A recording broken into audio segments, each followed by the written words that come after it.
Este jueves comenzó el Mundial de Fútbol 2026 que tiene como sede Estados Unidos, Canadá y México. Para hablar de los impactos de esta fiesta del fútbol en la sociedad, estamos en contacto con Teresa Pérez, socióloga de la Universidad de Santiago. Teresa, gracias por estar acá en Mega Noticias Mundo y bienvenida para analizar todo lo que conlleva y estas polémicas también que hemos visto cuando recién llevamos el día 2 de este Mundial. ¿Cómo estás? Gracias por acompañarnos. Muchas gracias por la invitación, Maribel. Muy bien, muchas gracias. Aquí observando todo lo que tiene que ver con el Mundial. Con el Mundial, y bueno, sabemos que tú eres de México, Primero, felicitaciones por el partido de ayer que ganaron, pero en paralelo a esa algarabía, ese júbilo, ¿cierto? Y cómo se junta todas las personas para ver este importante partido y los diferentes duelos que hay. México, claro, encabeza finalmente también las delegaciones al ser un anfitrión. ¿Cómo se observa y cómo se puede entender también que en paralelo a eso existan muchas manifestaciones en contra? Hay diferentes colectivos que comparten un rechazo a que México albergue otro mundial mientras afronta, por ejemplo, violencia del crimen organizado y cuando hay miles de desapariciones que aún no han sido aclaradas. ¿Cómo se entiende finalmente que ocurran estos fenómenos también? Bien, a mí me parece que las manifestaciones no son necesariamente un rechazo al mundial. De hecho, creo que es una estrategia de la movilización, porque específicamente el movimiento más grande que hubo durante la inauguración y el primer partido tiene que ver con la protesta de los colectivos de madres buscadoras, que se llama. Ellas ya tienen algunas situaciones de desaparición, las han denunciado en la Comisión Interamericana de Derechos Humanos. Entonces, me parece que más que protestar porque se haga el fútbol, tiene que ver con una estrategia de visibilidad de la problemática a nivel internacional y denunciando esta paradoja, ¿no? Donde se imprimen muchos recursos económicos, muchos recursos de seguridad pública para la realización del evento, mientras se tiene lo que se llama la crisis de desapariciones, que se calculan 135,000 personas más o menos reconocidas en carpetas oficiales de investigación por desapariciones. Entonces creo que darle una visibilidad más allá de la Corte Interamericana, de la academia, de los organismos especializados en violaciones a los derechos humanos, poder hacerse visibles en un evento tan masivo, tan visto, que iba a tener tal cobertura a nivel internacional, me parece que es más una estrategia política del repertorio de acción de este movimiento en particular. Y bueno, había otros paralelos que se le suman, pero que también tienen demandas propias. Ya, o sea, tiene que ver, básicamente lo señalas tú, como una forma de visibilizar finalmente esta demanda, decir, oiga, acá todavía no se está trabajando, no se está haciendo ningún esfuerzo para llegar a buscar y dónde está el paradero de estas personas desaparecidas y ocupar finalmente esta vitrina que da el Mundial para visibilizar finalmente esta causa.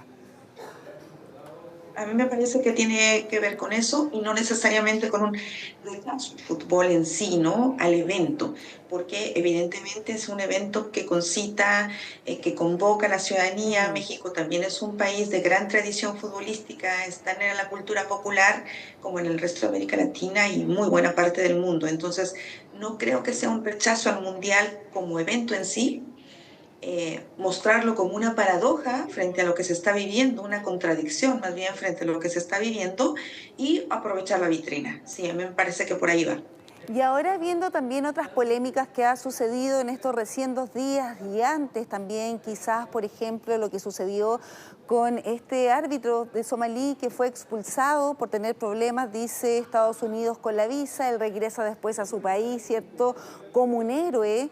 Y donde también, producto de, ahí estamos viendo las imágenes de este árbitro, y producto también de algunas actitudes, según el alto comisionado de la ONU, ha dicho que actitudes, por ejemplo, de la Fuerza de Seguridad de Estados Unidos, está afectando a los equipos y denuncia también que hay perfiles raciales también. ¿Cómo se lee eso? ¿Es plausible lo que estamos viendo finalmente, donde la migración y también las aprehensiones de estos países se está llevando a cabo de parte de Estados Unidos con algunos países en particular donde hay quizá algún tipo de conflicto?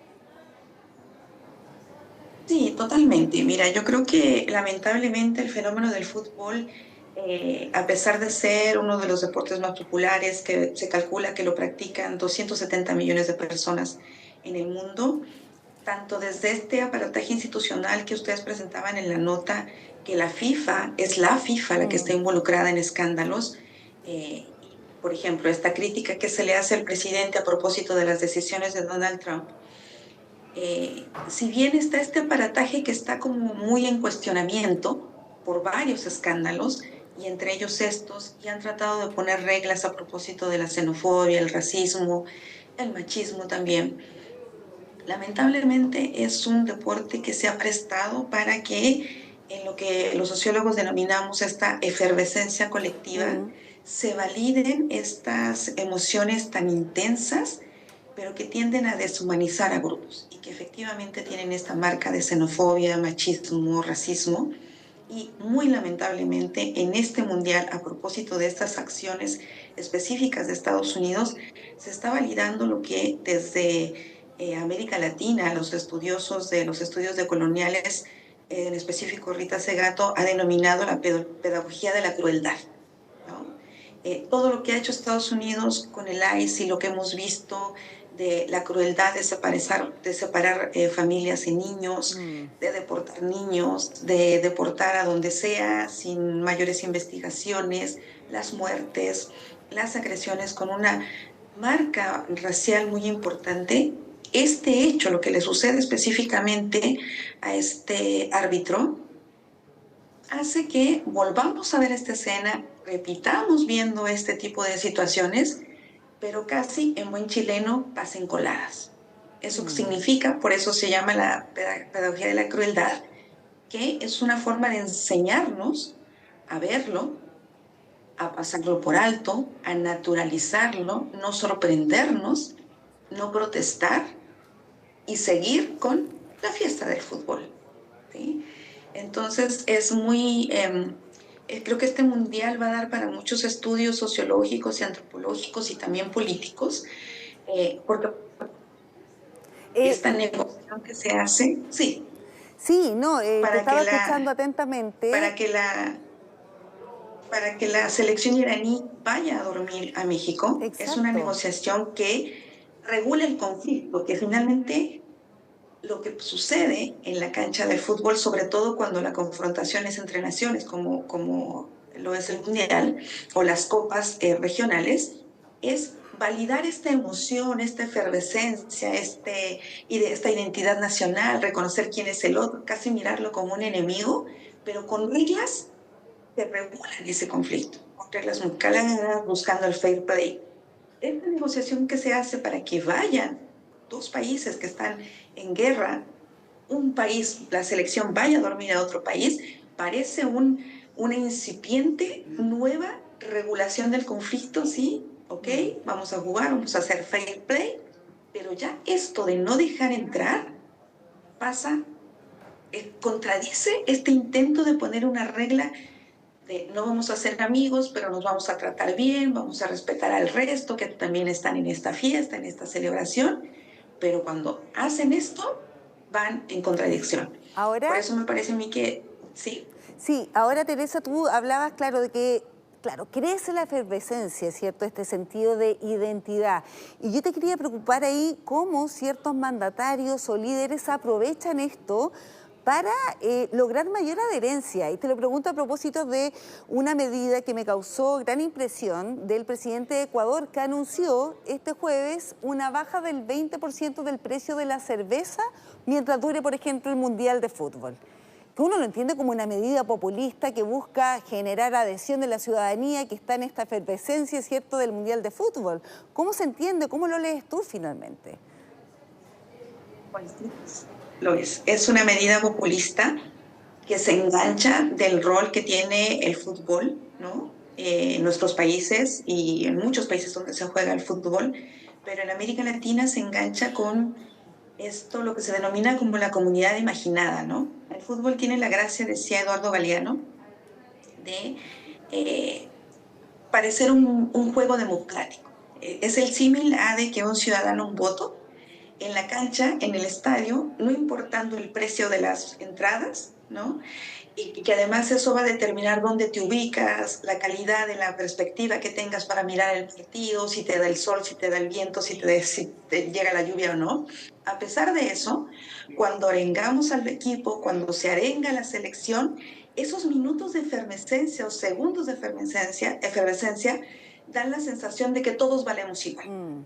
Por eso es así el símil entre una persona, un voto. Y en ese sentido, crean esta sensación de identidad, de pertenencia, de todos somos iguales y por lo tanto todos apoyamos lo mismo.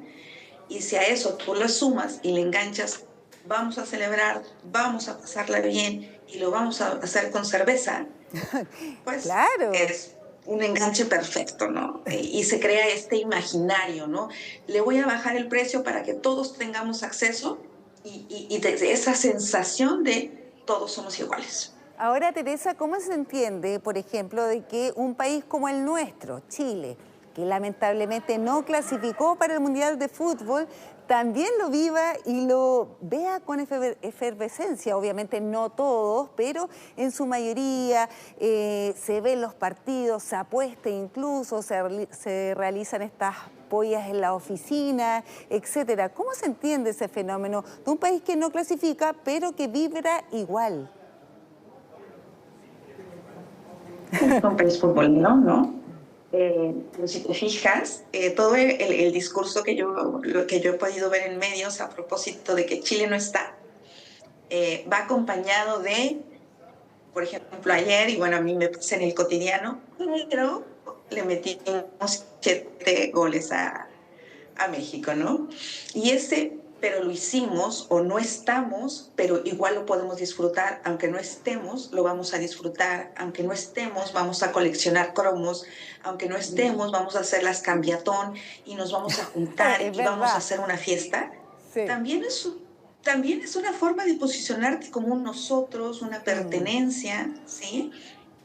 Juzgar si hay equipo de la muerte o no hay equipo de la muerte, pensar quiénes van a ser los primeros caídos y quiénes van a llegar hasta el final, simpatizar con quién llega, con quién no llega, tanto desde la perspectiva futbolística como tal, como desde la perspectiva, por ejemplo, latinoamericana, ¿no? O sea, por ejemplo, los mexicanos tendemos a que una vez que se baje la selección vamos a ir por los otros latinoamericanos, ¿no?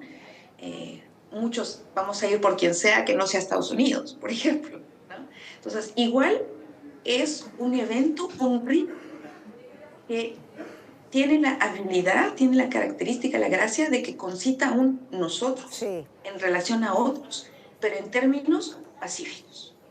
A una identidad también te hace sentir parte de algo que está viviendo todo el mundo, no solamente, digamos, un sector acotado, sino todo el mundo y uno quiere hacerse parte de esa fiesta. Oye, Teresa, muchas gracias por esta conversación tan importante, tan entretenida también para analizar los efectos en la sociedad de lo que genera el Mundial de Fútbol. Que esté muy bien y que tengan un gran fin de semana. Muchas gracias a ustedes. Buen fin de semana. Suerte con México.